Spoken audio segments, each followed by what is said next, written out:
श्री कृष्ण लीला के चिंतन में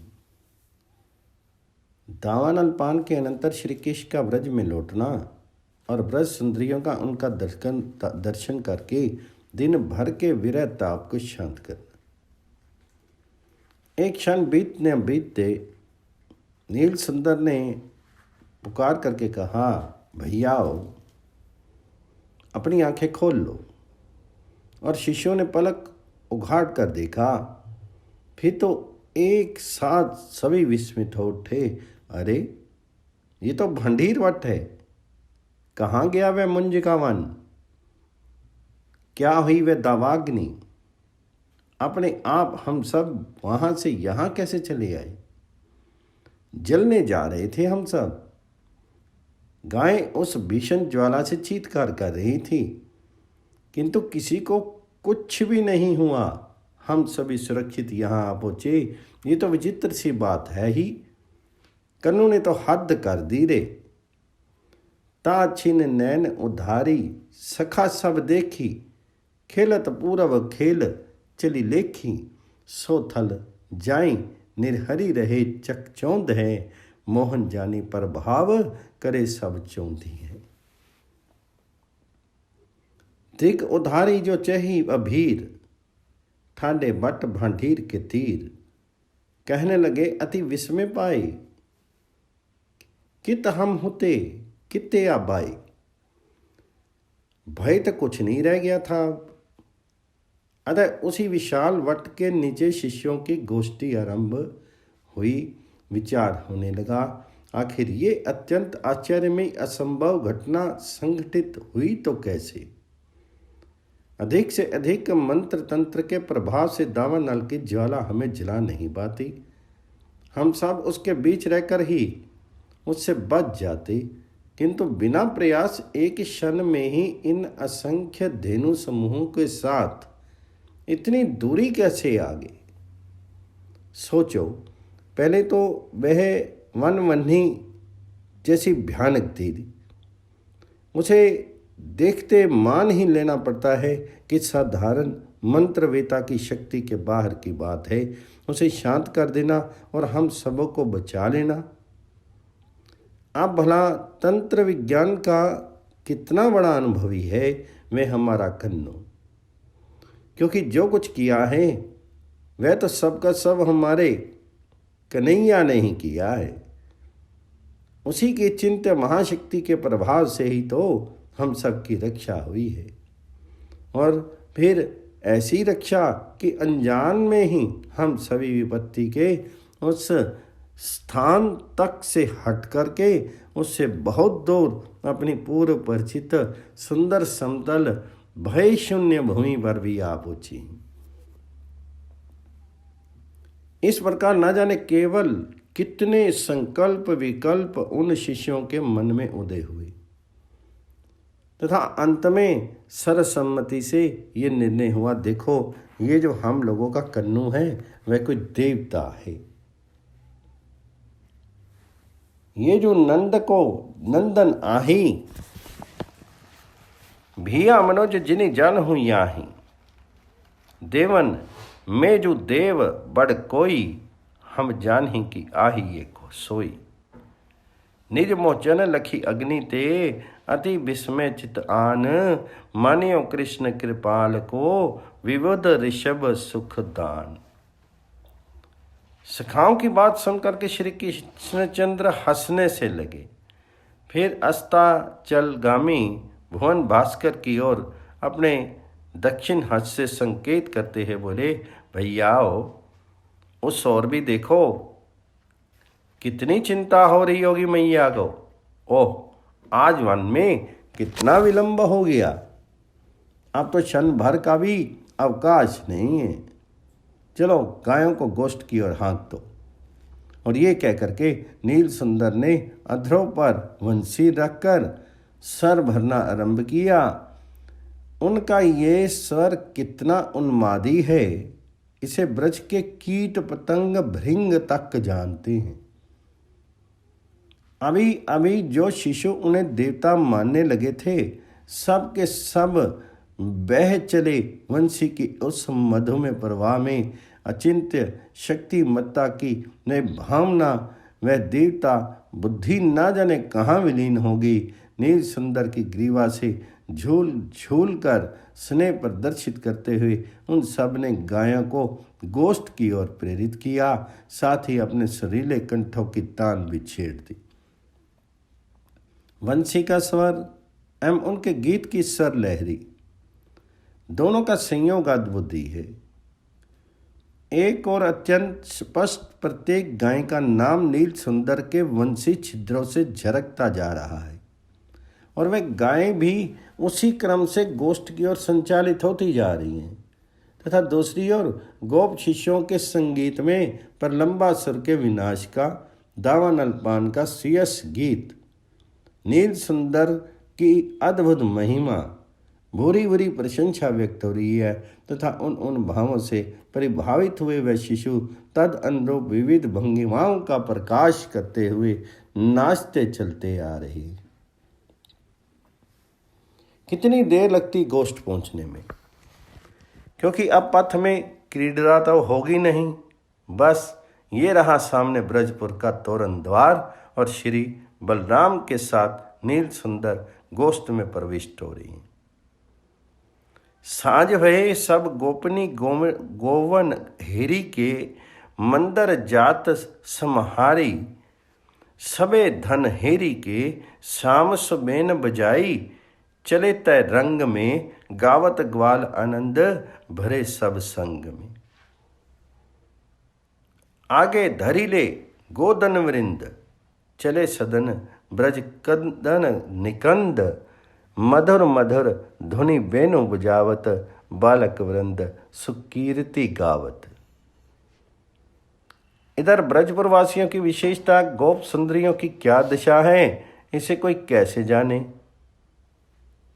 वहां तो मुंजावटी में एक दावानल फूटा था, पर यहाँ ब्रज के प्रत्येक गृह में, प्रत्येक गोप सुंदरी के हृदय का ये भाव पुष्प पल्लव में मनोहर उद्यान विरह अग्नि की भीषण ज्वाला से धक धक जल रहा था।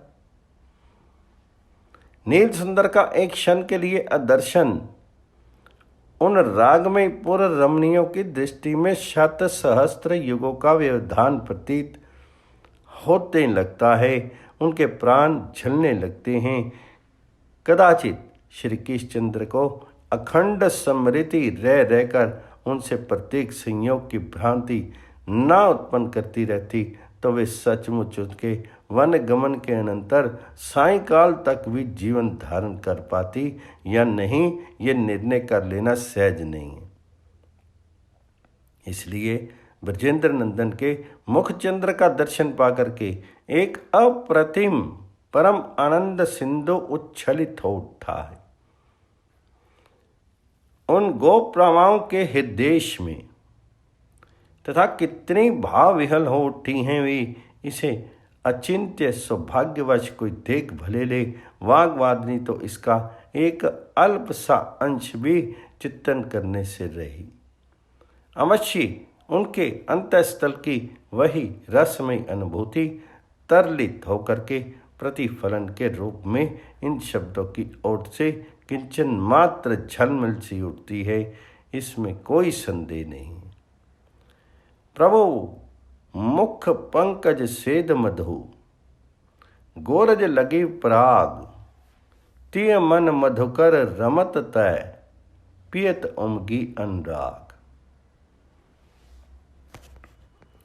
अस्तु नील सुंदर तो अपनी जन्नी के भुजपाश में जा बधी और जन्नी उन्हें लेकर के अंतःपुर की ओर चल पड़ी, किंतु गोप सुंदरियां अब पहले की भांति नील सुंदर के समक्ष साथ जा नहीं पाती।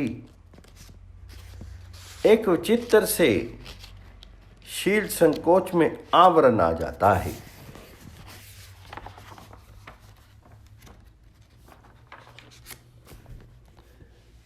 उनके मन पर, नेत्रों पर, इसलिए आज भी नहीं जा सकी। यंत्र परिचालित सी हुई, सब की सब लौट आई अपने अपने गृह में। पर इससे क्या हुआ, नील सुंदर तो उनके समक्ष ही अवस्थित है और वे भावना में तन्मय हो रही हैं। आहा, प्रीतम श्री कृष्ण कितने मनोहर हैं। उनका वरण पिसे हुए काजल के समान सुचिंकन है, परंतु काजल में सुचिंकनता के अतिरिक्त कौन सा गुण है जो काजल सुधा के समान शीतल, सरस, मादक और प्राणों को आप्यायित करने वाला हो, साथ ही लावण्य एवं मधुरता से युक्त हो। वही श्री कृष्ण के वरण की उपासना को पा सकता है, परंतु उसमें प्रकाश कहाँ। हाँ, इंद्र नीलमणि उसकी इस कमी को पूरा कर सकती है, पर इंद्र नीलमणि में प्रकाश होने पर भी वह है अत्यंत कठोर। फिर उसमें श्री कृष्ण के वरण को समता कैसे आ सकती है। हाँ, नील कमल उनके अंगों की कोमलता को किसी अंश में पा सकता है, अथवा नवीन तमाल के साथ उनकी तुलना की जा सकती है। सरसता की दृष्टि से हम उनके श्री अंगों की मेघमाला की उपमा भी दे सकते हैं। उनके अंगों से जो कांति की किरणें फूट रही हैं, वे मरकत मणि की आभा को हे बना दे रही हैं, परंतु इन सब उपमानों के गुण परिच्छिन्न हैं, ससीम हैं।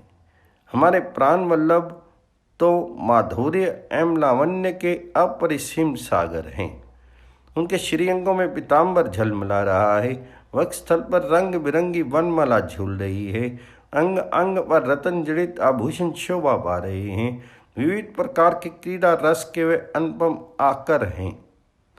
लंबी घुंघराली अलके हैं, जिनसे विविध प्रकार का सुवास प्रसारित हो रहा है। केशवास विभिन्न पुष्पमालाओं से शोभित है और कितनी मनमोहक बनी है। इनसे चूड़ा की कांति चमकते हुए ललाट पर चंदन की खौर अत्यंत शोभा दे रही है। बीच में गुरोचन का सुंदर तिलक है और दोनों ओर अलकावली झूल रही है। लीला युक्त चढ़ी हुई बाहों के विलास से वे हम कामनियों का चित्त अपहरण कर रहे हैं। उनके झूमते हुए कमनीय नेत्र बीच में नील कमल एवं प्रांतों में लाल कमलों की छटा धारण किए हुए हैं। गरुड़ की चोंच के समान नुकीली नासिका के अग्रभाग में मुक्ताहल लटक रहा है। इससे उनकी शोभा कितनी बढ़ गई है। दोनों कान स्वभाव से ही मनोहर हैं। विविध मणि जड़ित मकराकृति कुंडलों से वे और भी भले लगते हैं। उनका प्रतिबिंब दर्पण सदृश कपोलों पर पड़ रहा है, जिससे वे कपोल और भी चमक उठते हैं। लावण्य युक्त मुखारविंद कोटि कोटि शशधरों की कांति बिखेर रहा है। ठोड़ी विविध हास्य रस की छटा से अत्यंत मधुर एवं प्रकाश युक्त प्रतीत हो रही है। कंठ देश में मुक्ताहार से शोभित है। आहा, कितना लावण्य भरा है इस कंठ में। त्रिभंगी मुद्रा से खड़े हुए वे त्रिलोकी को मोहित कर रहे हैं। ग्रीवा की मरोड़ कैसी मधुर एवं आकर्षक है। वक्षस्थल तो मानो लावण्य का आकर ही है। हम ब्रजांगनाओं को परम आनंद दान करने के लिए नित्य उत्सुक है। ये मणिश्रेष्ठ कौस्तुभ तथा विद्युत के समान चमचम करती मुक्ता माला उनकी शोभा को द्विगुणित कर रही है। घुटनों तक लटकती हुई दोनों भुजाओं में केयूर एवं कंकन शोभा पा रहे हैं। रक्त कमल के समान लाल लाल करतल विविध चिन्हों से शोभित हैं। गधा, शंख, यव, छत्र, अर्धचंद्र, अंकुश, ध्वजा, कमल, यूप, हल, कलश एवं मत्स्य के चिन्ह कितने मनोहर हैं। उदर अत्यंत मनमोहक है। उस पर लावण्य अहिनरिश क्रीड़ा करता रहता है। पृष्ठ देश एवं पार्श देश भी अमृत के समान मधुर है। हम ब्रज रमणियों के द्वारा दिव्य चिन्ह में विहार करने के कारण सदा चंचल हैं। ये वर्तुल, नितंब भाग, सुधा संभृत कमल के समान मादक है। कंदर्प स्वयं मोहित है। इसे देख करके दोनों ओर मनोहर कदल रही स्तंभों की शोभा को परास्त कर रहे हैं। हम वज्र सुंदरियों का मन मुग्ध हो रहा है। इन्हें देख करके दोनों घुटने कितने लावण्य युक्त मनोहर एवं चमकीले हैं। चरण कमल भी परम मनोहर एवं रत्न जड़ित नूपुरों से मंडित है। जवा पुष्प के समान लाल लाल चरण तल अनेक चिन्हों से शोभित हैं। चक्र, अर्धचंद्र, अष्टकोण, त्रिकोण, यव, आकाश, छत्र, कलश, शंख, गोपद, स्वस्तिक, अंकुश, कमल, धनुष एवं जम्बू फलों की कितनी मनोहर कांति है। अरुण चरणों की अंगुलियों के नख चंद्रमाओं के समान प्रतीत हो रहे हैं। उनकी शोभा अपूर्व है। विलक्षण प्रेम एवं आनंद के सिंधु हैं ये। अवश्य ही पुरुष सुंदरियों की इस भावना का उद्वेलन होने में अभी किंचित विलंब है। पहले पावस में रस की सत्ता प्रसारित होगी, उसमें वे अवगाहन करेंगी। फिर क्रमशः शरत, हेमंत, शिशिर, वसंत एवं ग्रीष्म में उनकी भावना तद अनुरूप उद्दीपनों से सुसज्जित होगी। वे गोप सुंदरियाँ विविध भाव में श्रृंगार धारण करेंगी। पुनः पावस का विकास होगा और उनके अवसान होने पर शारदीय सुषमा ब्रजपुर को अलंकित करेगी। और इन ऋतुओं में गोप रामाओं का भी पुनः भाव में अभिषेक होगा तथा ये नील सुंदर के प्रति आत्म समर्पण के योग्य वेशभूषा से विभूषित होंगी। इतने दिनों बाद, अब से लगभग 15 मास के पश्चात तब कहीं अवसर आएगा। इनकी ये भावना अंतःस्थल से बाहर की ओर अनर्गल प्रसारित होने लगेगी। इस प्रबल प्रवाह में लोक लज्जा का बांध भी टूट पड़ेगा और ये मुक्त कंठ से पुकार उठेंगी, नंदलाल सो मेरी मन मानियो, कहाँ करगो कोयरी, हो तो चरण कमल लपटानी, होनी होए सो होए री। कृष्ण भगवान जी की जय। यशोदा मैया के लाल की जय। नंद के गोपाल की जय।